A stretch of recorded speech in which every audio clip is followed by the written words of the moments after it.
The Cold War was filled with civil wars and revolutions, and normally those civil wars would see the US-led West on one side with the communist world on the other. But when the Nigerian Civil War kicked off in 1967 and saw this region break away as the Republic of Biafra, the sides were much less clear. The Nigerian government was backed by the UK, the USA, sort of, the USSR and Israel, whereas Biafra was backed by the People's Republic of China, France, and also Israel. And given that both sides were such a confusing mess, this raises an obvious question. What on earth happened? Why did the Nigerian Civil War have such weird sides? So, like many conflicts in Africa during the Cold War, the roots of the Nigerian Civil War can be traced back to the end of colonial rule there. Nigeria gained its independence from Britain in 1963, and it was a very diverse country made up of many different peoples, whom Britain clumped together because it made the map look nicer. In the north, the largest region in the country, the House of Fulani people were dominant, and they were the ones who made up the majority of Nigeria's military and were predominantly Muslim. The Yoruba were the largest group in the southwest, and they were the wealthiest, and their region housed Nigeria's current capital. And the southeast was mostly made up of the Igbo people, whose land was home to much of Nigeria's massive oil reserves. Long story short, after Britain left, the three groups couldn't decide on where the capital would stay, how much autonomy everyone would get, and who would be allowed into the army. In 1966, there was a military coup, shortly followed by a counter-coup, and honestly, a lot of people were purged. Ethnic violence exploded and hundreds of thousands of Igbo people fled to the southeast, and leaders there opted to break away in 1967.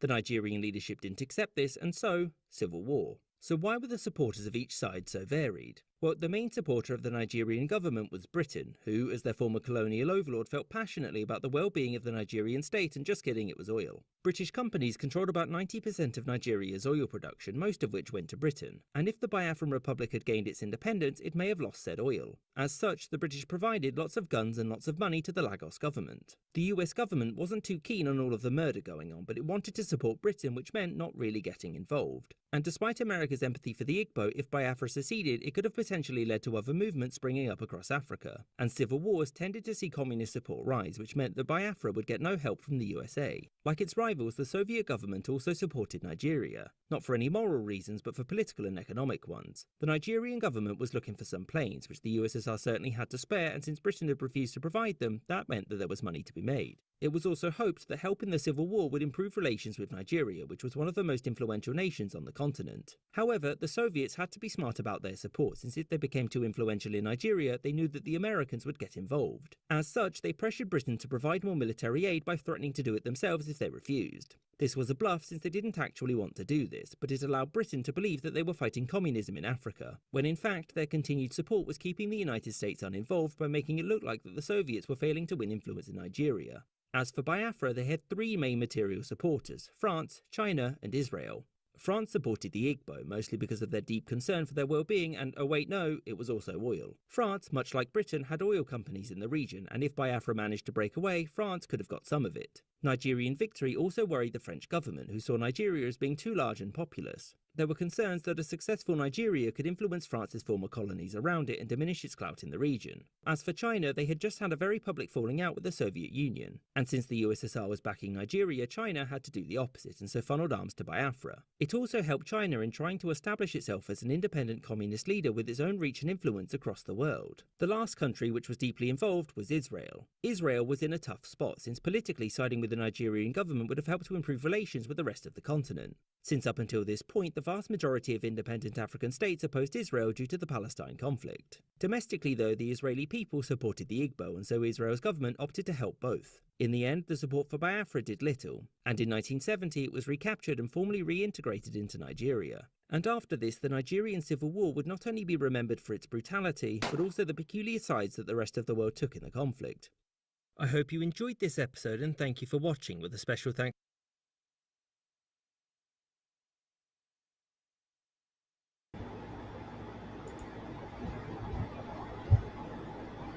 All right. Shalom and welcome back again to another edition to News, Facts, and Comments. I am so glad that you guys are with us today. Today we have in studio our resident, our historian, like we like to say, and he's going to help us break down that video we just saw. And that was a brief synopsis of the history of the Biafra. We're going to talk about a history of a divided people today with our special historian, Mr. Haki Shakur. How are you today, sir? Free to land. I'm good. Pretty good. Free to land. So I know that was a 4-minute clip. But did they do a good job, brother? Did they do Biafra situation justice? Yeah, I mean, it pretty much, it pretty much summed up a lot of what led up to where the status of Biafra is today. It did pretty good. Okay, all right. So let's start with where we are today in Biafra, and then we're going to work our way back to figure out how we got where we are today. It's a very interesting story, and I think that Afro descendants here in the land should definitely pay attention to how things turn out in the future for Biafra. So go ahead, my brother, without further Right, ado. right. Yeah, that's very important because being that the Biafran people are uh Igbo people, that's a big connection to us here in the United States of America, the New Africans in the United States of America. I mean, as far as the Igbo diaspora, if people do not know, uh, a lot of us, New Africans, misnomer African Americans, a lot of us are descendants of the Igbo Biafran people through the transatlantic slave trade and war and things of that nature. So this is very, very important to us, those who know that they are descendants, and it's a big Igbo Biafran diaspora here in the United States of America and throughout the Caribbean islands and things of that nature. It's a lot of connection to Haiti. It's a lot of connection to other countries like Trinidad and things of that nature. So the Biafrans, Igbo people are scattered all across this globe right now. You got Biafrans and Igbo people in Europe, Australia, and I mean they in just about every country right now. So this also shows the effect of this whole issue of ethnic cleansing of Igbo people, how Igbo people are scattered out across the world right now due to the situation that's going on in Nigeria between the Igbo Biafran people and the federal government of Nigeria. Where the Biafra movement at right now? Right now, it's still going strong. The IPOB, which is the Indigenous People of Biafra, they are the independence movement of the Igbo Biafran people, and they're steady struggling 24/7. You can see them all on the internet. They're in various countries protesting for the restoration of Biafra and things of that nature. Because right now the situation is this: being that Biafra is not being fully recognized by the United Nations, by the world. It's a few countries that is backing Biafra for their status of being restored as a nation. Right now, they're just calling for a simple referendum, and what that referendum is a vote. It's a vote to see what do the Igbo people, the Biafran people, what do they want? What do they want to become a nation? Do they want to restore Biafra? Do they want to join Nigeria citizens in a legitimate way? Or it's all about self-determination under human rights under international law. Is having a simple referendum. So that's where they at today. They're still protesting in the streets. They're trying to get this referendum so they can restore their nation and regain their independence. So that's kind of pretty much where it's at. But as far as the genocidal side, it's the same thing that's going on. You got IPOB members being kidnapped in prison. You got regular citizens, regular Igbo Biafran citizens who are being murdered. The youth is being targeted, murdered, kidnapped. They're still being attacked by Boko Haram. If you don't know who that is, that's a terrorist group that comes from the northern part of Nigeria. The Fulani herdsmen, who are also labeled as a terrorist group, that's continuously to go down in Southeast territory into Biafra land and murder, kidnap innocent Igbo people and Biafran people. And then you got the Nigerian government, the federal government, who's continuously to murder through their military, kidnap individuals, Igbo people through their military. The military is still being a terrorist state on the Igbo people at this moment in time. So that's pretty much where the Igbo Biafrans are today. So it's similar to what we have going on here in America as far as our plight to achieve self-determination and Yeah. be a nation within a nation. Yeah. So I know I did a little bit of history on the Biafran people, and it's my understanding that number one, they're all Nigerians, correct? They're native to Nigeria. All of them are Well, just well, well, Nigerians, well, right? let's yeah, let's put that in a proper context on what you're saying about being Nigerian. See, Okay. this is another issue and another problem. Why this is very important, by the way, is the fact that this whole Nigerian entity and things of that nature. See, we got to go back a little bit. When it comes to being Nigerian, it's similar to being African American. What do I mean by that? We all know that the black people here in America, we were never given the opportunity to decide our fate on where we wanted to go when 1865 came around and when they so-called emancipated black people from slavery. All right, so we never got that choice to decide where did we want to be African Americans, did we want to go back to Africa, did we want our nation of our own, similar to what's going on in Nigeria. Nigeria is a pseudo nationality, just like the African American nationality is pseudo. It's not legitimate. It's not legal. And what I mean by that, these are nationalities that were forced on individuals, nations, and tribes of people forcefully. They wasn't accepted willingly by the people. The people didn't decide to become Nigerian.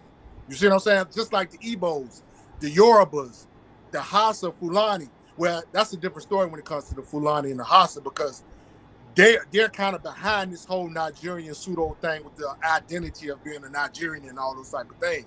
So what I'm saying is that Nigeria was created by the British Empire. So let's just put that out there.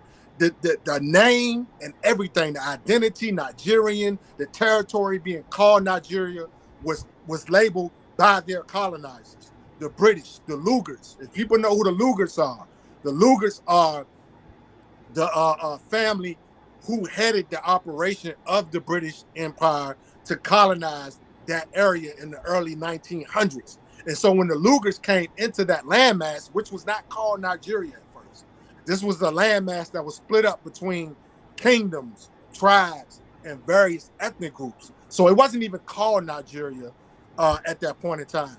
Nigeria comes from Lady Lugar. Lady Lugar was the lady, the European British lady, who named the landmass Nigeria. And so this is when they bunched up all these ethnic groups in these kingdoms and things of that nature and started calling them Nigerians. So So that's when you're saying British rule, that's during the time of colonization, correct? yes, exactly. Like Okay. if Okay.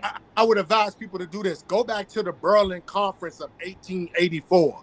So when you go back to the Berlin Conference of 1884, if people don't know what that is, this is when the European nations, various European nations like Britain, Portugal, France, France. Spain, and various other European nations, they held a Berlin Conference in 1884 to split up the continent and to create borders and to create colonies of their own to exploit the land and all these type of things and and things of that nature. So basically, the Berlin Conference is where all this started to originate from. And when we get into the early 1900s, this is when British really put their colonization down on the landmass that you know today as Nigeria. So the Nigerian identity and the Nigerian nationality, Igbo people don't agree with that. Yoruba people don't agree with that because that's not what they accepted. You see what I'm saying? So they don't like being called Nigerians to a certain degree because they know that's a colonizer's nationality. And so all of this is about identity, right? So the war is basically say about an identity crisis. Those who are rocking with the Western powers are wanting to be known as Nigerians. Nigerians, They want to be and Nigerians. and even though they are indigenous to that land and they were there before the colonization, they still want to be known as Nigerians because they want Yes. to be aligned with the Western powers. But Yes. then you have the tribes, the Igbo tribe and the Yoruba tribe. They want to maintain their identity as a nation, Yes. Igbo, as an Igbo nation, right? So Yes. I do remember at some point in time in the history, Igbo people were separated and were operating independent of Nigerians, Yes, correct? yes, Can you tell us about that time and period? yes. People got to realize, like I said, before they split up the continent into colonies and things of that nature. But I'm gonna speak specifically on the Nigerian territory. People got to realize that whole landmass at that point in time was split up into certain. You had certain, like I said, you had certain ethnic groups, certain tribal nations, and you had kingdoms. If people remember, at that point in time, you had kingdoms. Like you had kingdoms like the Oyo Kingdom, the Ifa Kingdom, the Igbo Kingdom called Neri. Then you had the Hasu Fulani kingdoms in the northern part of Nigeria, which was Islamic kingdoms. So at that point in time, these kingdoms were self-governed.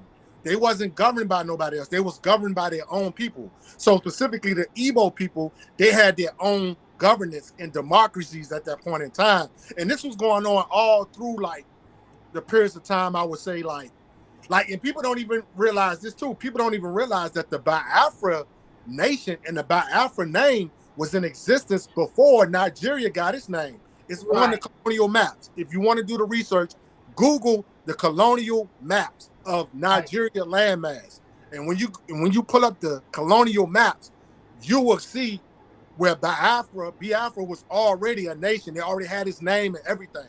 So they were operating independently before the British Empire totally colonized that land.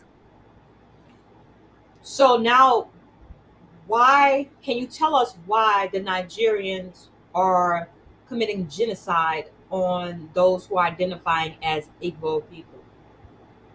Well, this is a historical ethnic cleansing because even before the British came into that landmass, people got to realize this is something I always like to teach people. People got to realize, yes, Africa was peaceful. It was peaceful at one point in time, but you got to remember where you have a proximity of people, and I'm talking about this landmass. Like even today, the landmass of Nigeria has over 300 ethnic groups, 300 tribal nations, 500 languages by various ethnic groups. You got the northern part of Nigeria, then you got the middle belt part of Nigeria, then you got the western part of Nigeria, then you got the southeast, which is the Igbo land, and then you got the Niger Delta. So what I'm basically saying is that people got to realize even before colonization, people didn't always get along. You see what I'm saying? Like, even though we black, we all black. We come from the same, we the same people and things of that nature when it comes to our identity far as a color, a description, we black. But people don't always get along because you always had the kingdom wars. You had your little tribalism wars and things of that nature. So what I'm basically saying that this is a historical dislike for the Igbo people.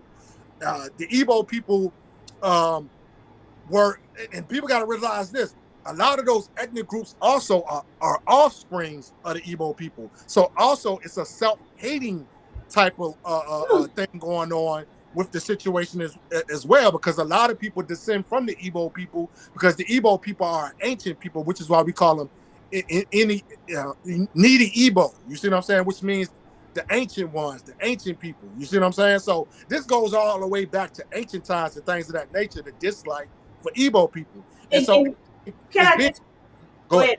ahead? So can I just say that the dislike came when the Igbos migrated to that area during the time of antiquity Well, and settled there, and well, the natives there, that's probably like the Fulani, didn't like their ways of living and didn't agree with it, and that's how the divide came. And it's right before the colonizers were there, right? well, let me put it like this. See, people don't even realize that the Igbo people are indigenous to that landmass. They didn't migrate from anywhere. So you got a lot of historians out here who keep trying to twist and revise the history of the indigenous people of that land.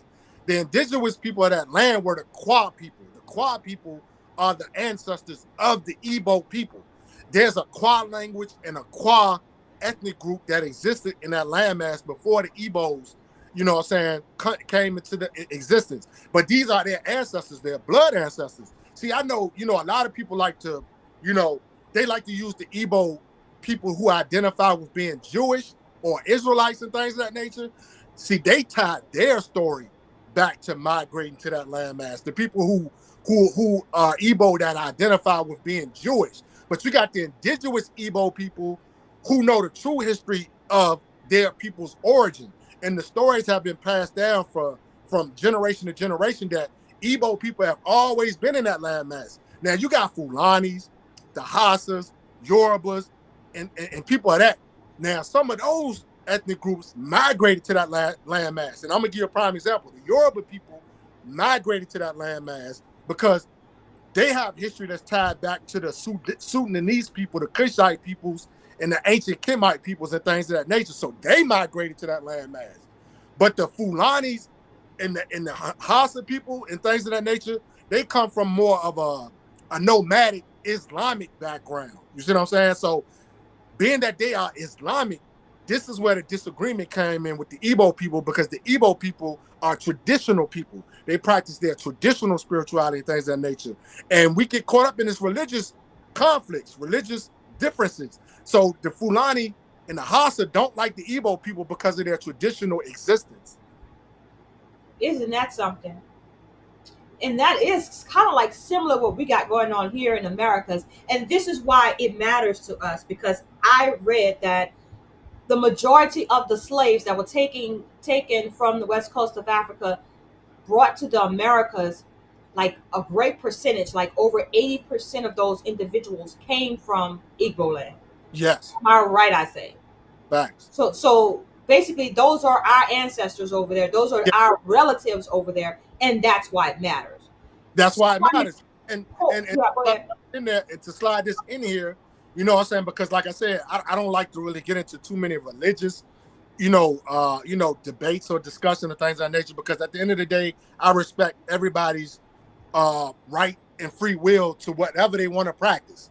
People need to get that understood. I don't go against nobody's beliefs, what they believe in, things of that nature. But like I said, it's a segment of the Igbo people that are Hebrews. They are traditionally Hebrews. So even if you want to take that back to the biblical story of many of our people that are Hebrew and things of that nature, on how they believe we are the Hebrews that were sent west into slavery. It all makes sense when you tie it back to Igbo land, because Igbo people are the greatest percentage of people that were enslaved and captured as political prisoners, which can tie in to the Hebrew story. So it all makes sense at the end of the day. Because the only reason why I'm saying that is because when I know that I read somewhere that they tied Igbo to Eber to Hebrew. Yes. Like it got, the name got changed, the pronunciation of it got changed when the colonizers came over there, and now we say Igbo, but it was really Eber or Eber, really something like that. It's really Igbo. Like the pronunciation, right? The I in Igbo is an E sound. It's like it gives off an E sound. So when you see the word, it'll throw you off because it begins with an I. But that I has an E sound, so it's Igbo. Igbo. Yeah, Igbo. Yeah. So now, the colonizers twisted it up because they didn't know how to pronounce. You got to remember, these some ignorant Europeans coming out of Europe, so they don't know how to pronounce Igbo. You see what I'm saying? It's simple as that. It's Igbo. Right. Now, and I'm gonna tell you what you're saying is so correct, because I remember seeing some time ago a bill of sale that they had posted at I think it was North Carolina, Charleston, wherever they were selling the slaves at, and on that bill it said Hebo, Heebo, for sale. So I say all the time that they knew exactly who they were taking when they took slaves and brought them over here. They were taking a royal group of people. These people, and that's why the Fulani, I believe, you say they were Muslim, but I think it was more than just a difference in religion. I think it was a difference in the way of life. It is. And they were kind of, I'm gonna tell you why it was a difference in life. Igbo people historically have been industrialist people. They have done things ahead of their time. Even the whole skills when it goes back to iron smelting.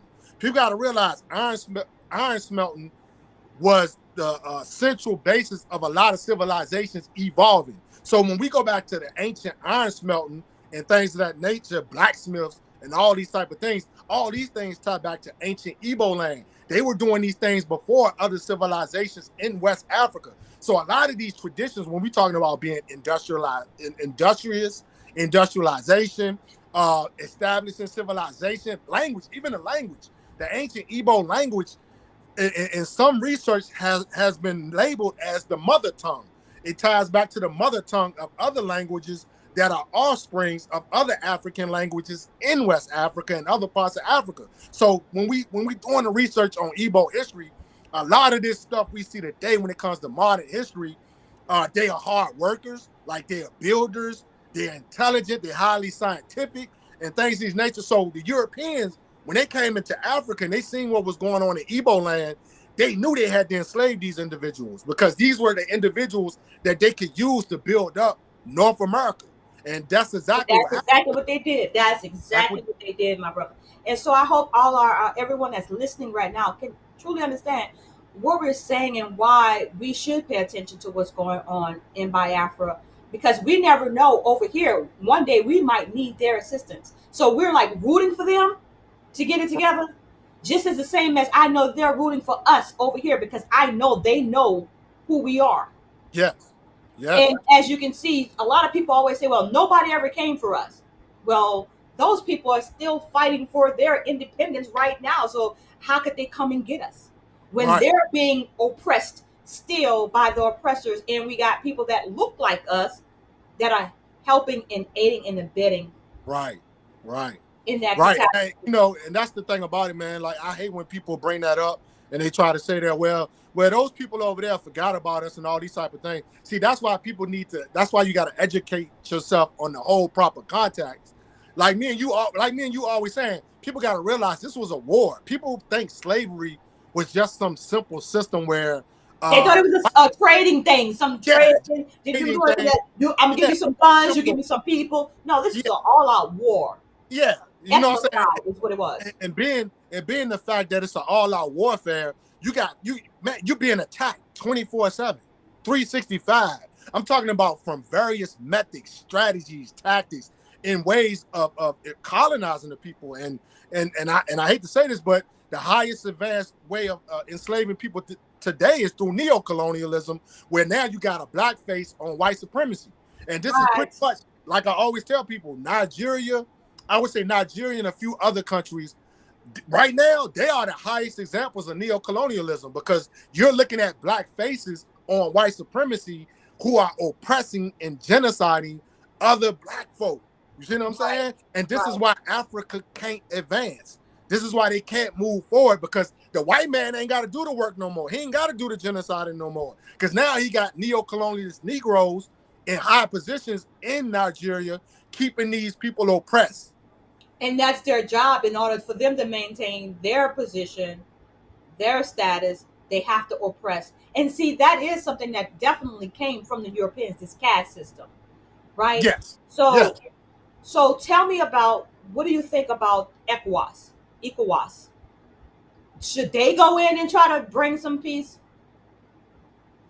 To be honest with you, the ECOWAS, they're kind of shaky too. Like, just like the African Union, these organizations were founded and supposedly built on being legitimate, you know what I'm saying, democracy for African nations. You see what I'm saying? To push the European colonizers out and try to, you know what I'm saying, reestablishing, taking care of our own people. Like the great Kwame Nkrumah stated, like, we're supposed to be taking care of our own. But unfortunately, as it always goes throughout history, these people are bought out through money, through riches and things of that. You know what I'm saying? Materialism and to be on top. You know what I'm saying? Let's just go ahead and put it out there to be on the top of this society and to live good and all these type of things, to where they forget the values, they forget the principles on why these organizations were created. The African Union today supposedly supposed to be the African United Nations, but it has never evolved to that. ECOWAS supposed to be the economic foundation and the economic United Nations of West Africa. But as you see today, they have been infiltrated You know what I'm saying? They have been bought out by the They've been European nation. compromised. They've been compromised. They've been compromised and bought out by European colonizers, and they're still doing the dirty work for Europeans.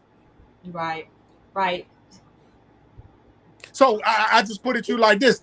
At this point, you can't even really trust these organizations. You can't even really trust the United Nations, because the United Nations will sit back and tell you that these are violations of human rights. These are violations of self-determination of a people. This is breaking international law, but they don't intervene.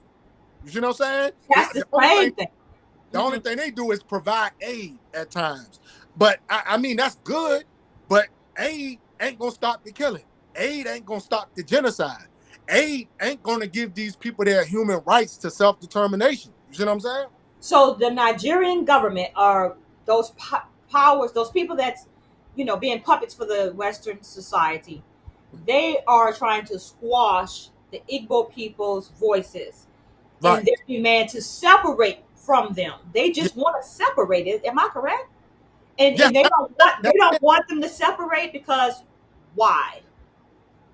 They don't want them to separate because this is going to go back to the foundation of the whole Biafra and Nigerian civil war.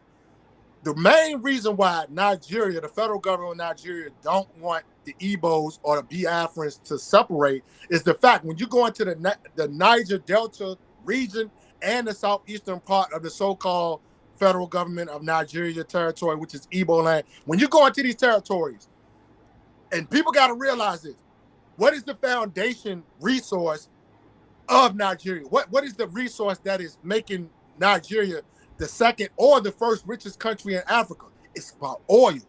It's about the oil. And where is the oil located? The oil is located in southern eastern Nigeria and in the Niger Delta part of the southern part of Nigeria. So are the Western powers in there now extracting oil from the land? Is that what's going on? Yes. You got Shell, BP, and if people, the audience that's out here listening, write that down. You got Shell, who's been there historically for a long time, and Shell is known for the gas because oil and gas, that's hand in hand. You got BP is still there. Right? These are the two main gas companies who are at the central foundation of the Biafran genocide. This is the foundation of why the Biafra and Nigerian civil war started in 1966, 1967, and things of that nature. This all comes from oil and the U.S. and British interest in the oil. So if the Nigerian government wants to stay intact, if the Nigerian nation and the Nigerian oligarchy, the wealthy elites, the 1% of the country, if they want to maintain their wealth, they must do the bidding for the U.S., for Britain, for the gas companies, and things of that nature. So this is why they're still exploiting and genociding Biafra people to keep them controlled so they can control the oil. So let's talk about that second coup then that happened. Oh, yeah. The second coup. Tell the listening audience what led up to that and then the results of that. Well, to explain that whole situation, people got to realize there were 3 military coups that took place in 1966.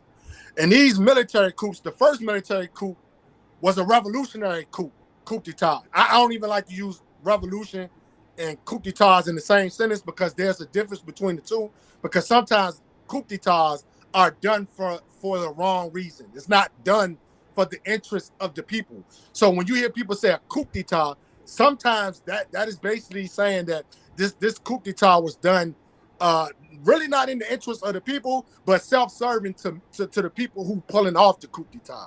Now, revolution is a revolution that takes place by individuals who are for the people, who's doing it for the interest of the people.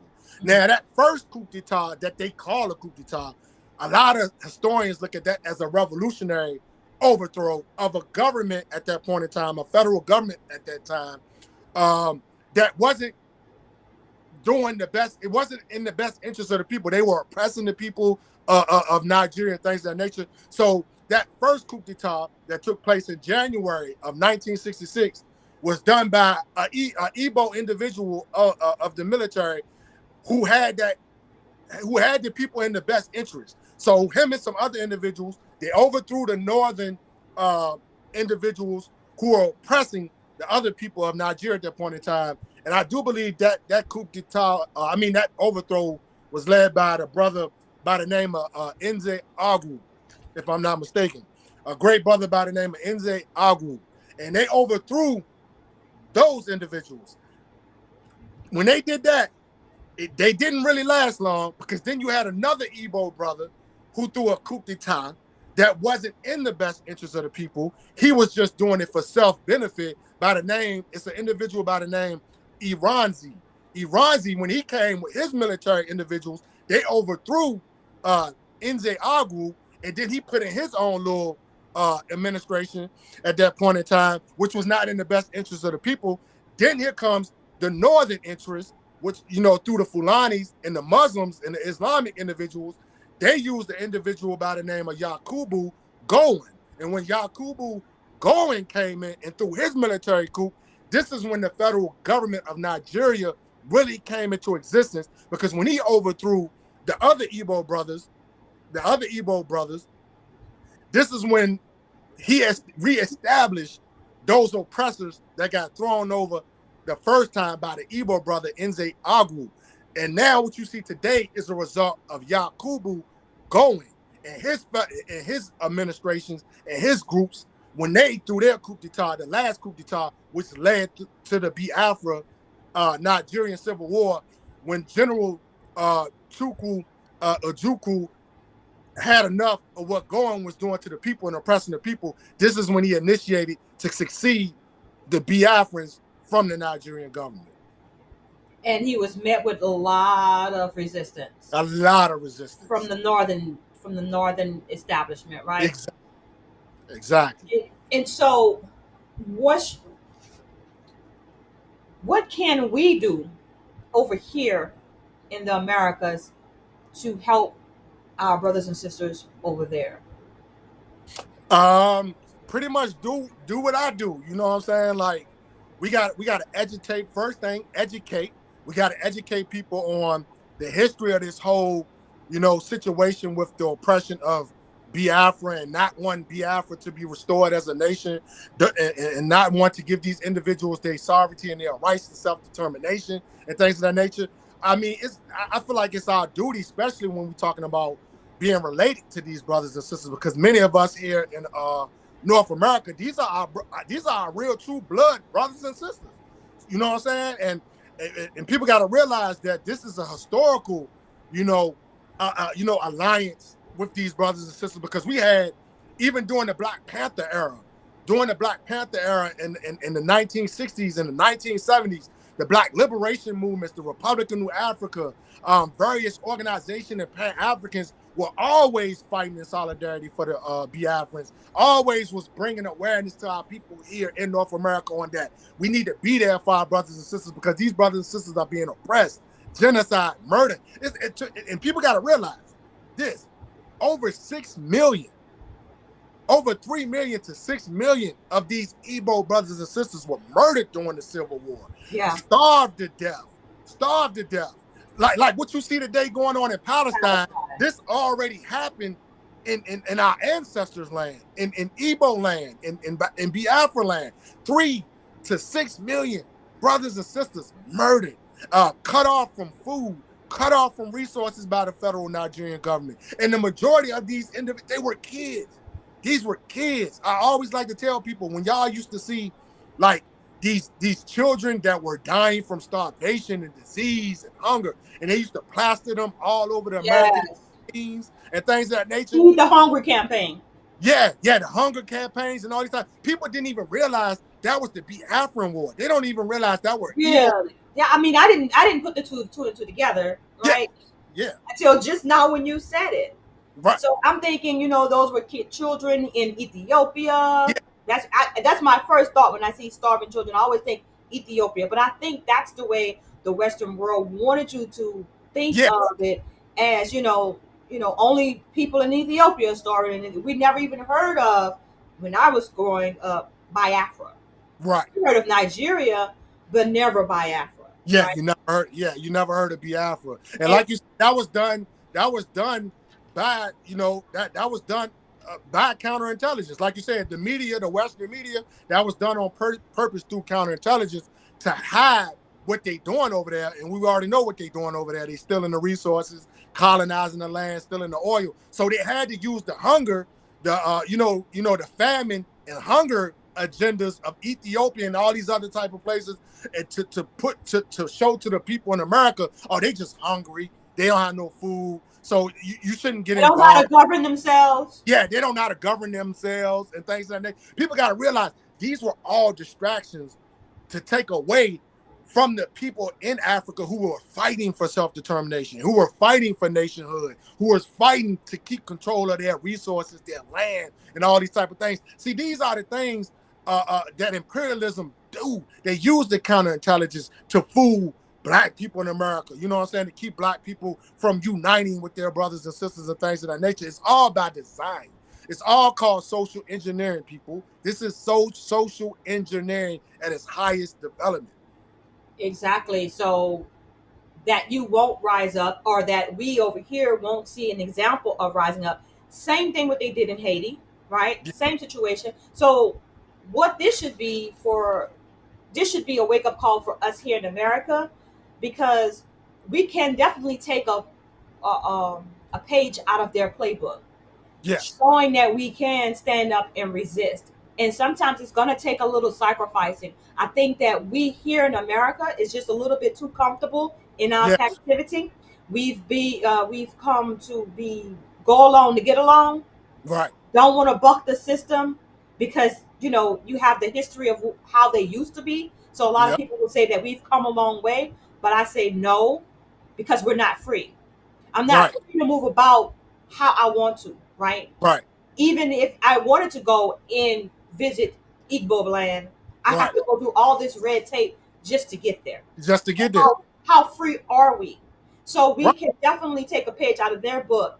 The same thing that they're doing over there, wanting a plebiscite vote. I think that's what it is, or Yes. referendum vote, right? To say that we don't want to be governed by the Nigerian government. We want to be self-governed. That's what Right. we are, right? So definitely we need that here over here in the Americas, like what you got going on with what we've got going on with the provisional government of the Republic of New Africa. Yes. Same kind of thing. We want Yeah. to free from your establishment, from Right. your constitution. We want our own. We want our own land. We want to be a self-governed, self-determined people. Yes. Yes. And, That's and how you you know, went right. and that's, like I said, that's a strict diet of social engineering to the so-called Black people in America. Is they get we get this steady diet of being re-indoctrinated over and over, that, oh, we're living in the American dream, we got it good, we got this materialism being waved in our faces 24/7 on our TVs, it's being broadcasted on our radios in our homes. So people actually living here in America actually think they got it good. You see what I'm saying? But then the reality starts to set in when you start to realize that you don't got control of your water, you don't got control of your food source, you don't got control of your Education, education your system. health care.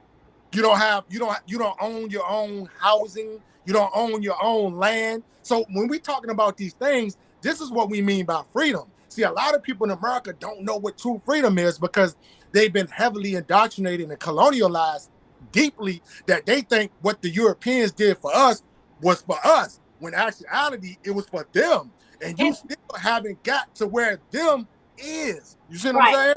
right, So this is why Biafra is important, because at this point in time, think about it on this deeper diplomatic level, Black people in America. If Biafra was free right now, and this is a prime example, if Biafra was free right now, we would be able to have access to resources, access to oil, foods. we could trade with them. We can We trade could with trade them. with them. We can trade Yes. with them. Yeah, Like we were doing before the colonizers came over here. See, right. people like to think that people was just over in Africa and they ain't never go nowhere. They just stayed in Africa. Like they never traveled before Christopher Columbus discovered America. Like, Right. are you kidding me? They had ships long time ago. You know, they talk about ships in the Bible. So obviously they weren't just circling Africa. They were exploring, and they were also trading, and they were intermingling, intermarrying with people that was like them. Right. So this is our family. They just want you to think that they're foreigners when actually Right. they're the foreigners. They're Johnny come lately to the party. How can you discover something when people were already there? Right. It's new for Exactly. y'all, but it's not new for us. This is the old No. world for us. And so what they get, what we like you say, mentioning the fact that the Igbo people are ancient people, that Yeah. should encourage us even more so to want to learn and to support, because Exactly. it goes along with our narrative that, hey, we were here first and you guys came and raped, robbed, pillaged, stole, and you owe. So once we get that, once we come on that page together Right. on one accord, I think that things could move better for the Biafra as well as the diaspora. Right. Right.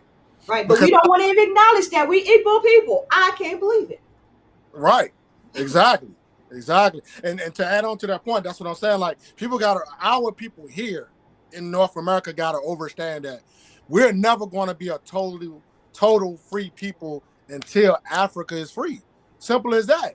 I mean, it's very easy to see because at the end of the day, I mean, the Europeans make a prime example of that every day.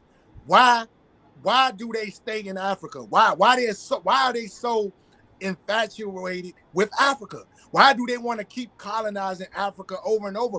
That should wake you up as a black person. I don't care where you at on this globe. Why do the white people and the Europeans keep going into Africa? Why do they want this control over Africa? They want control over Africa because they know when they no longer control it, that's freedom for black people across the globe. The same with Biafra. Once Biafra is free, then New Africans are free. Then, Caribbean nations are finally free. You see what I'm saying? Right. Nations in South America, black nations down there will finally be free. People got to realize this is one part of one big puzzle. Once we get the colonizers out of Africa, then you're going to see everything else start to come into what it needs to come into when it comes to people's freedom, our freedom as black people. So what do you say to people who say that they are foundational Black Americans and have no ties to Africa? I mean, when it comes to stuff like that, people got to realize a lot of that comes out of egoism, opportunism, playing out just people that's just divided. That comes from a divided, colonized people. Because you guys, and like I tell people, there's nothing wrong with trying to establish identity. Because we know the New African misnomer, African American or Black, Negro, whatever you want to call yourself, indigenous individuals, aboriginals, foundational Blacks. Let me tell you something. And this is my opinion coming from me as being a New African Revolutionary Nationalist.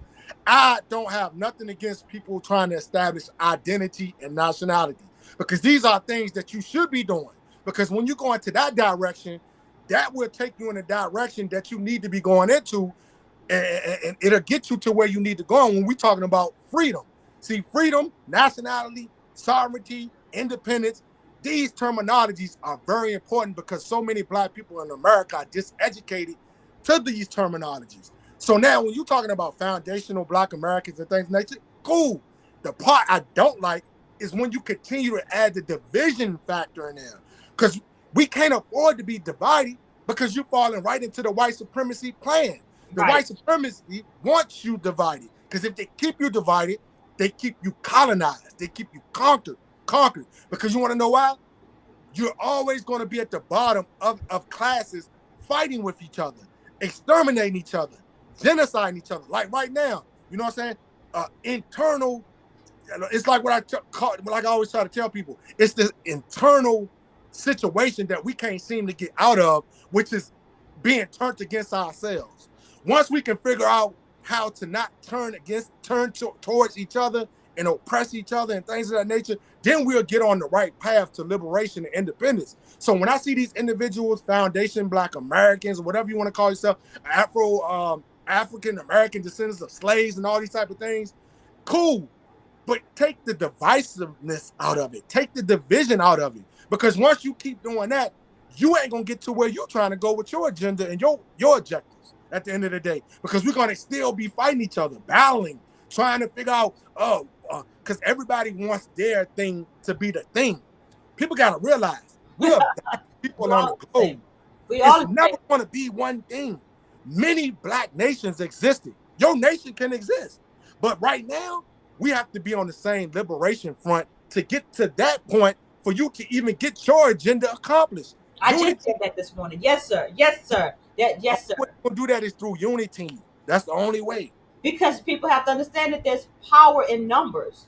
And so you're not giving up who you are just to join with this group if they're making headways to achieve that one goal, which is self-determination and reparations. Like, dude, okay, so you want to say that I don't know, monkey from California, come get this reparations. Right. I'll do that, and then when I get my money, then I'm like, nah, I ain't that. I ain't never told you I was that. You see what I'm saying? Like, exactly. They're like, what are we doing here? And so they're depending on us to continue to do and continue to think like we think. They're continuing. They want us to be right where we are, because then they don't have to pay us anything. Yeah, it's like this is something I always tell people. White supremacy, imperialism, fascism, and all these type of things, they like to keep us in a chaotic stage. I always tell people this. They love to sow chaos, confusion. It's hard. Yeah, you know what I'm saying? They like to sow confusion and chaos. Because once they got you in confusion and chaos, you ain't gonna never move forward. People gotta realize that's why a lot of this stuff we doing today is at a standstill today, because they got us in so much chaos and confusion, and they got us neutralized. This is what neutralization is, people. When they sow chaos and keep you in a chaotic stage, this is being neutralized. So right now they got you neutralized because they got foundational Black Americans against New Africans. They got Hebrews against these people. They got them against them. But we, at the end of the day, we all need each other. This is, like you said, the numbers. The Europeans know this. This is how they got to the top of where they at to the global stage. They might not like each other. They might not identify with each other. But the Western Front realized that it had to be a Western Front in order for them to conquer African people. I don't know why people don't get that. So are the Yoruba and the Igbo people coming together, or are they still divided? Finally, yes.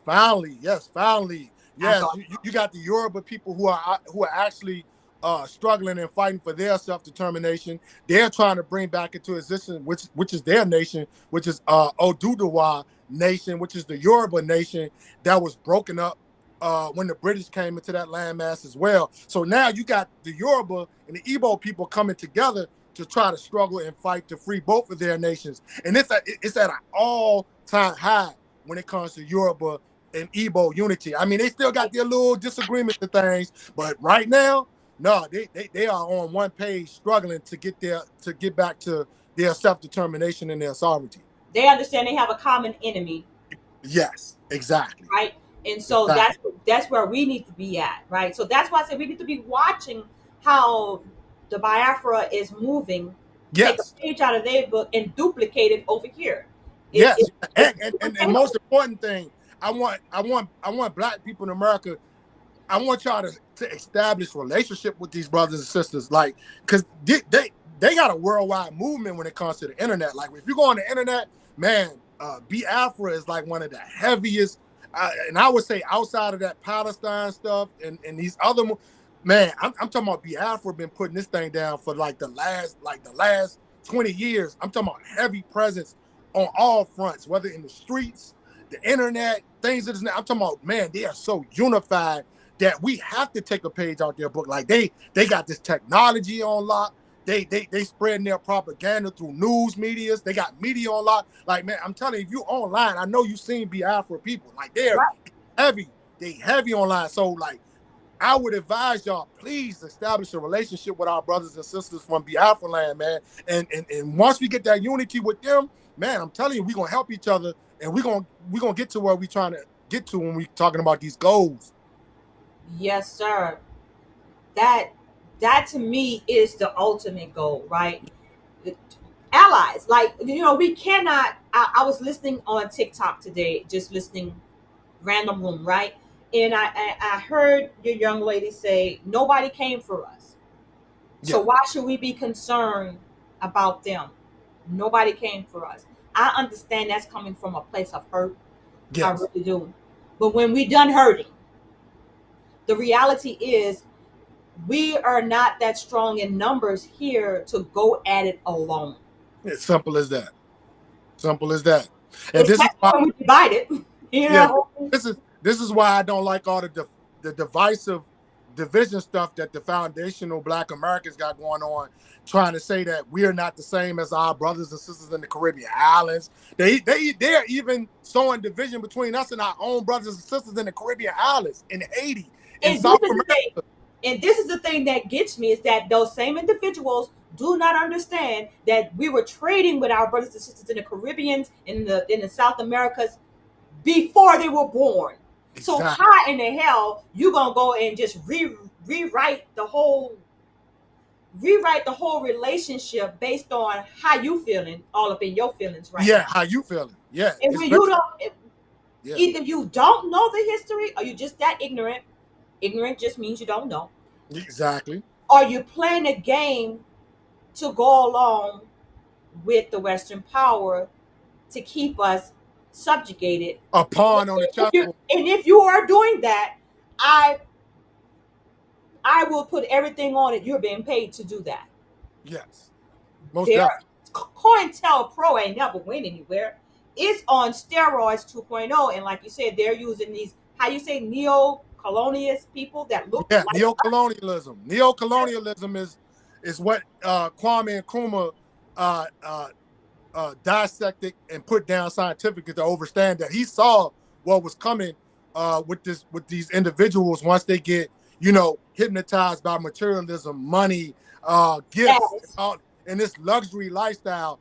He said that this was going to be the highest stage of imperialism once we reach neocolonialism, which is the blackface on white supremacy and global fascism. So how true is it that there are actually some Igbo people in North Nigeria helping to oppress their people? Is that Yeah, true? that's I very heard. realistic. That's very realistic because you got to realize, like I said, the Igbo people are scattered all across Nigeria. They are. This is the thing people get confused. Igbo Biafran people are not just centralized to southeastern Nigeria. No, you got Igbos in northern Nigeria, in Cameroon, their neighbors. They in that area. They in Guinea.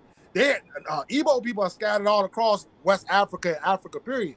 But yes, they are in northern Nigeria because at one point, with all these conflicts, the terrorism and all these type of things that was going on, the tribalism, a lot of Igbo people were forced into like northern Nigeria at one point in time for safe haven. They went there for safe haven. And when some of those individuals went to northern Nigeria for safe haven, unfortunately, they were compromised. And when they got compromised, they started doing the bidding of the Fulani people and terrorists and things of that nature of the jihadist Islamic State of northern Nigeria. So yeah, they're being paid by the federal government of Nigeria to help exterminate and ethnically cleanse Igbo people. Yeah, their own brothers. Yeah.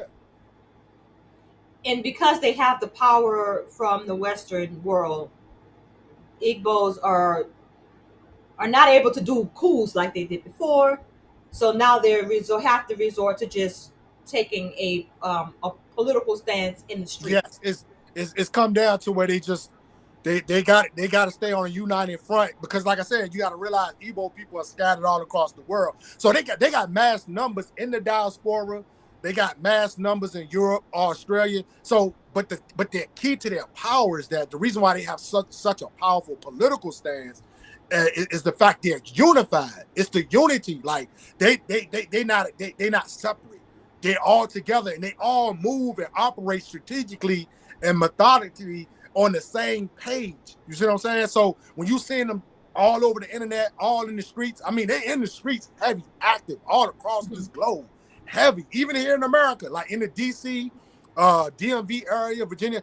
My brothers and sisters out here, heavy. We got a Biafra movement right here in this area that's heavy. And they stay in Washington, D.C. They stay protesting at the Capitol, at the White House, and things of this nature. So at this point, yeah, they don't got no backing of no Western nations or nothing like that, but they're showing you how to do it on their own, being self-sufficient, doing it with their own people, their own brothers and sisters, and unifying and, picking up alliances with other brothers and sisters in the diaspora. This is how they're getting it done, and we need to take a page out that book. For sure. And not only that, though, I think, how everybody stood up and raised their voices when Palestinians, children were dying and innocent civilians dying, and everybody around the world stood up and said, ceasefire, ceasefire, ceasefire. Yeah. I think that's what we need for the Biafra. Yeah. How come those Palestinian children is more valuable than the children in Biafra? I'm sure there's children dying in Biafra. Yeah, right? it is. You know what I'm saying?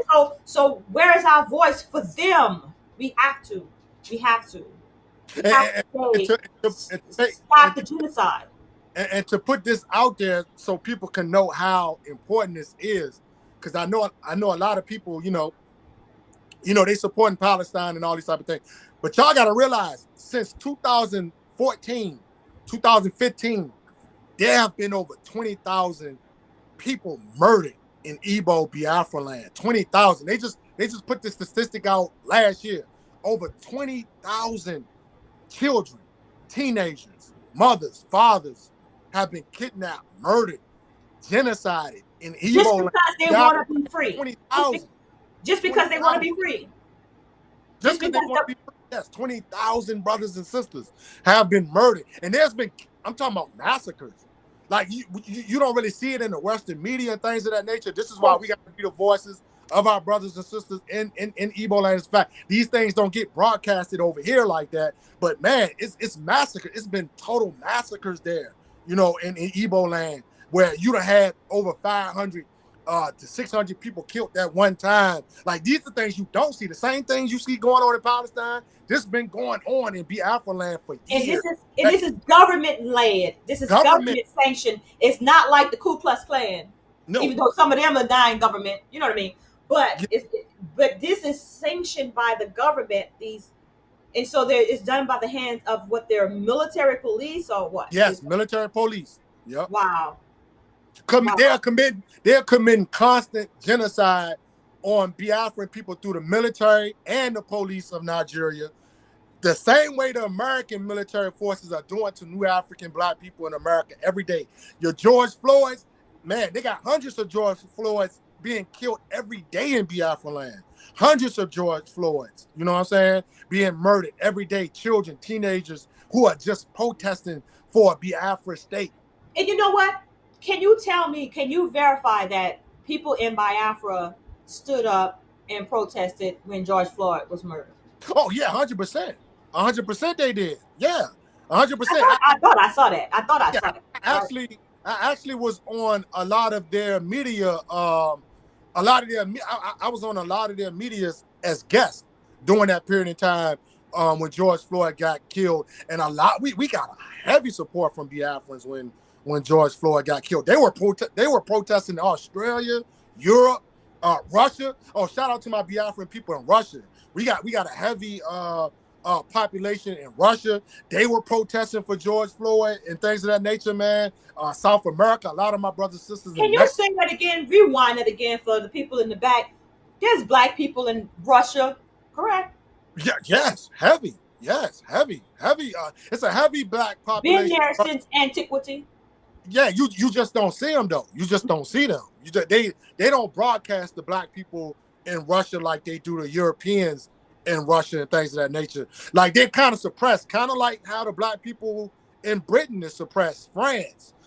Like, you don't really see the Black populations in Europe that much unless they got their own media sites and things of that nature. But yeah, our brothers and sisters is heavy in Russia, very heavy. Yeah, so we're scattered to the four corners of the earth. Four corners of the earth. Yeah, like when people hear that acronym, we're scattered four corners of the planet. This is facts. This Yes, is true. it's really facts. It's Yeah. really facts. So, wow, Biafra. And before we even get to the like towards the end, this is something else I want to bring to the forefront for the fact that Biafra's Heroes Day, Remembrance Day is May 30th annually every year. So this week coming up, May 30th, is the Biafra Remembrance Day, Memorial Day, Heroes and Herons Day, in honor to commemorate the fallen of the Biafra Civil War, to honor those 3 million to 6 million, the real Holocaust before the other Holocaust. You know what I'm saying? And things of that nature. I would like people to understand that the leader of IPOB, Mazi Nnamdi Kanu, write that name down, because this is a political prisoner of conscience, a political prisoner of war. This is the actual leader, and like I said, a great brother who has took up the struggle and took up the torch from General Ojukwu, and has became the leader of the Biafra Nation, of the IPOB and the Igbo people. He's currently captured in Nigeria. They kidnapped this brother in Kenya and brought him back to Nigeria in 2021. And they got this brother captured in some of the most dehumanizing conditions. The brother is suffering from sickness. He's suffering from illnesses. He's suffering from lack of proper resources and medical aid. So I'm sending out the shout. I'm sending out the call to my brothers and sisters here in America, the New Africans in America. Please do your research on the case of Mazi Nnamdi Kanu, an international You gotta political. spell that for me, brother. Spell it for me. Nnamdi Nnamdi Kanu, Kanu. Kanu. Yeah, Nnamdi Kanu. That's it. Yeah, that's it. Political prisoner, right? Yeah, political prisoner of war, who was like in 2022, 2023, this brother was acquitted of his charges that they had against him, but they still refused to let the brother go. So we're still trying to bring agitation and to his name to get this great brother free, because one way they trying to neutralize the Biafra movement is by keeping Nnamdi Kanu incarcerated. So I'm sending out the call to Black people in America, please scream free Mazi Nnamdi Kanu, so we can get this brother free and back on the liberation front for his people. Thank you for putting that out there like that, my brother. Yeah, and there, I see you all the time on IG. For everyone that's listening now and may listen later, please follow our brother Shakur on IG. It's the New African Broadcast, right? Channel? Is Yeah, that New Africa History Channel. New African History Channel. Yep. On IG. Yep. And YouTube. He is, yes, and YouTube, right? This brother here, I go to IG for my history, for our history, from my brother. He's dedicated, consistent.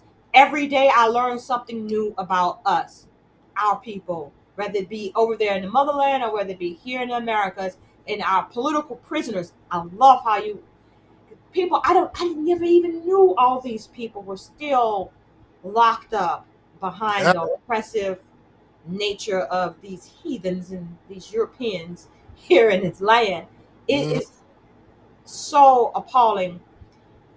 What they've done to us is documented, including this government, right? Right. And it's like a slap in the face when they tell us, oh, we need to study.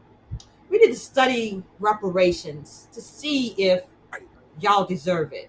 Right. That's humiliating, disrespectful. And then now in California, they're going to make them go through some type of litmus test to prove that you are a descendant of slave. Yes.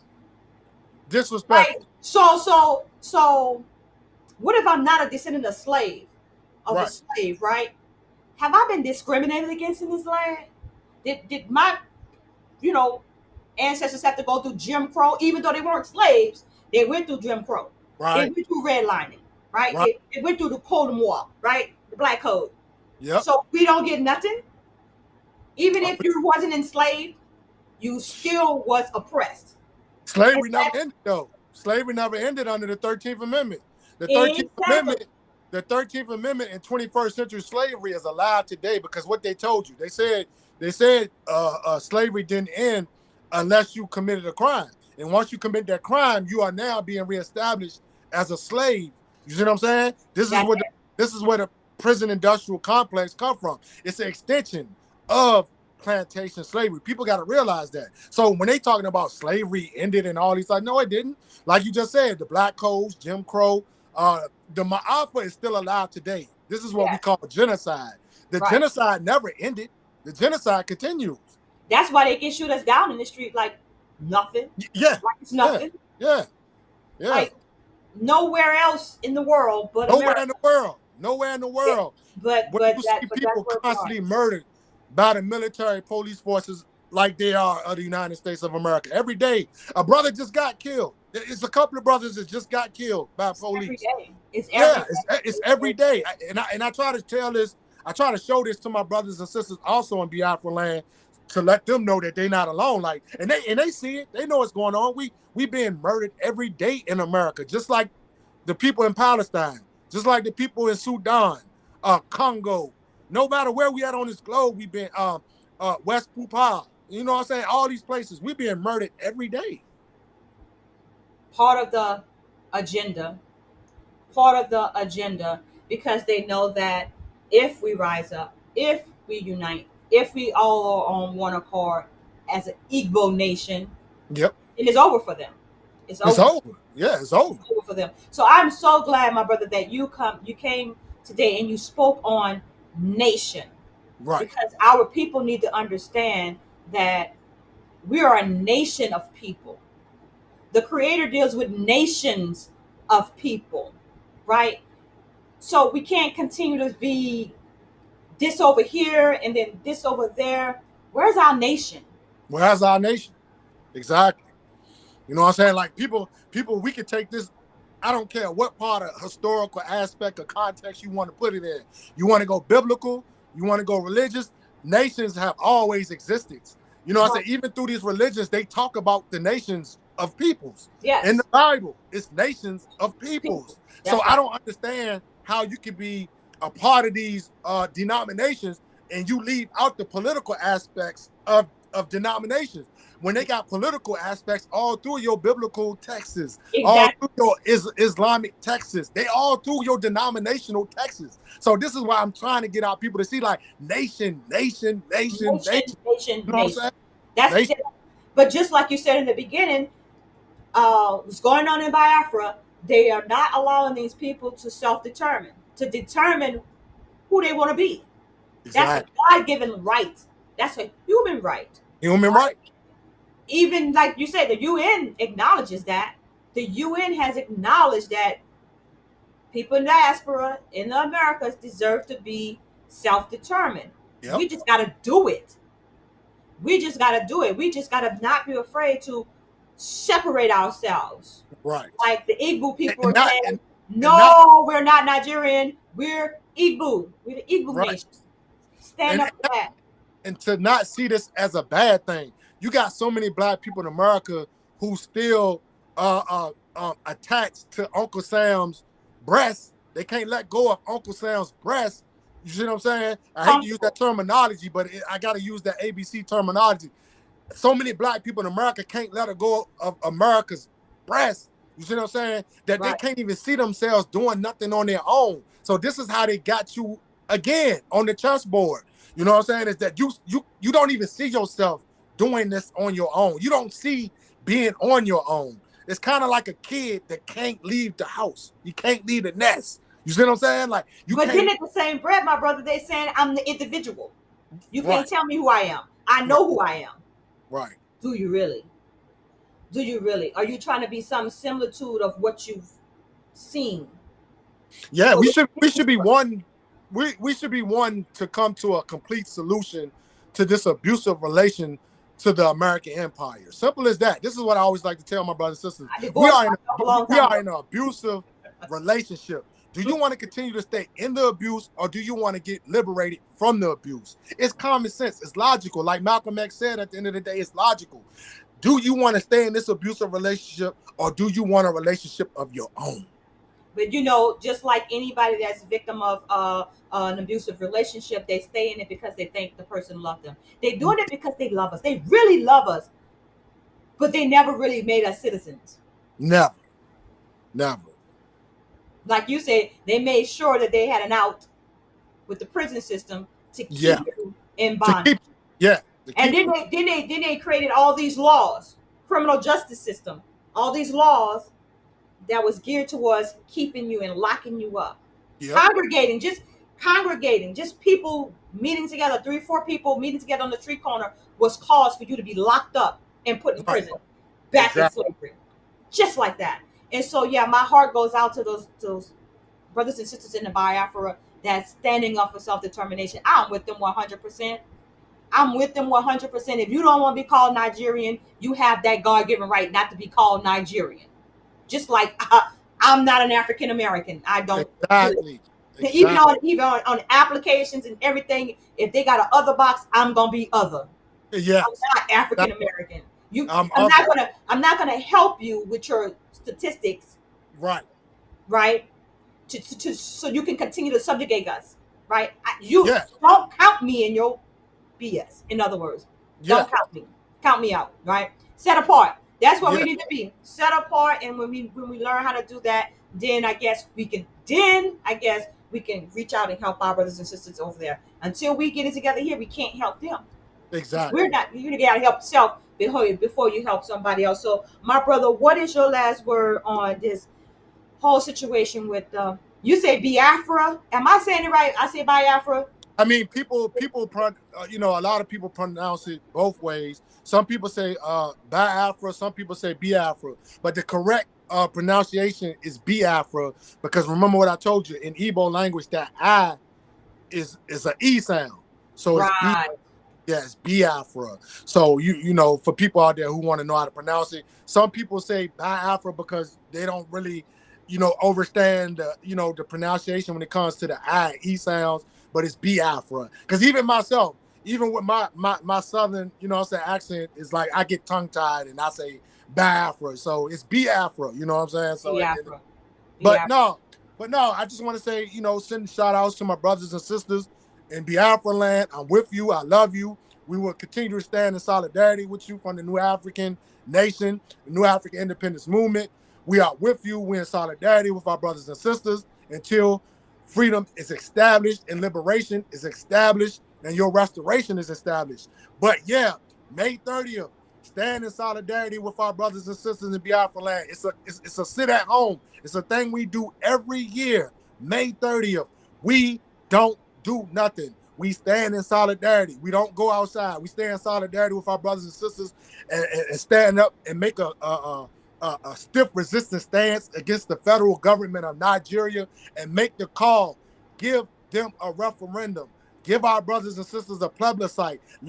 Give them the human rights of self-determination to decide what they want to do. This is what we calling out for on May 30th. Stand in solidarity with our brothers and sisters so they can get this referendum. And also, last but not least, free Mazi, Nnamdi Kanu, and free all political prisoners of Biafra and New Africa. And that's pretty much it. Free the land by any means necessary. Hashtag free the land, my brother. And I do appreciate you. Of course, you're welcome to come back at any time. I got to think of another subject or topic for us to get into. You are awesome, my brother. Salute to you. Love you with the love of Yahuwah. Brother, I want you to be safe out there. Keep your head on the swivel because you're very valuable and they know it, right? I appreciate that. I appreciate it. Keep doing what you do, my brother, and I want to bid you shalom. You too. Shalom.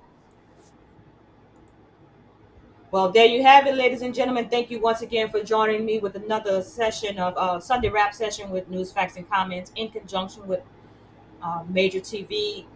Yes, that was very, very informative, and I hope you learned something. I hope you found a new compassion for our brothers and sisters over in Biafra. Whether you want to believe it or not, they are our brothers and sisters. And if they get free, if they're able to achieve self-determination, then most likely we will be too. So let's take a page out of their book and strive for unity, the way that the Yoruba and the Igbo people, Igbo nation, Yoruba nation came together. We can do that here too, and then we can be strong enough to support them in a united front for all melanated people to be free from the oppression of the colonizers, European Westerners. And with that, I say thank you for watching. Take care of yourself and each other. Until next time, that's a wrap.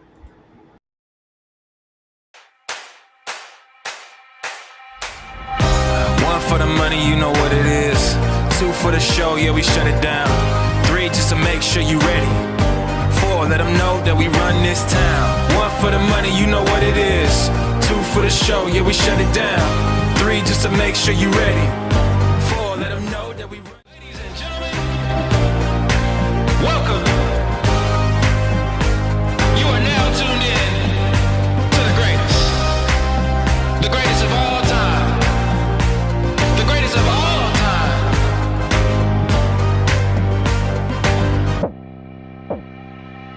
I'm gonna be better. I'm gonna be I'm gonna be better. I'm gonna be better. I'm gonna be better. I'm gonna be I'm gonna be better. I'm gonna be better. One for the money, you know what it is. Two for the show, yeah, we shut it down. Three, just to make sure you ready. Four, let them know that we run this town. One for the money, you know what it is. Two for the show, yeah, we shut it down. Three, just to make sure you ready.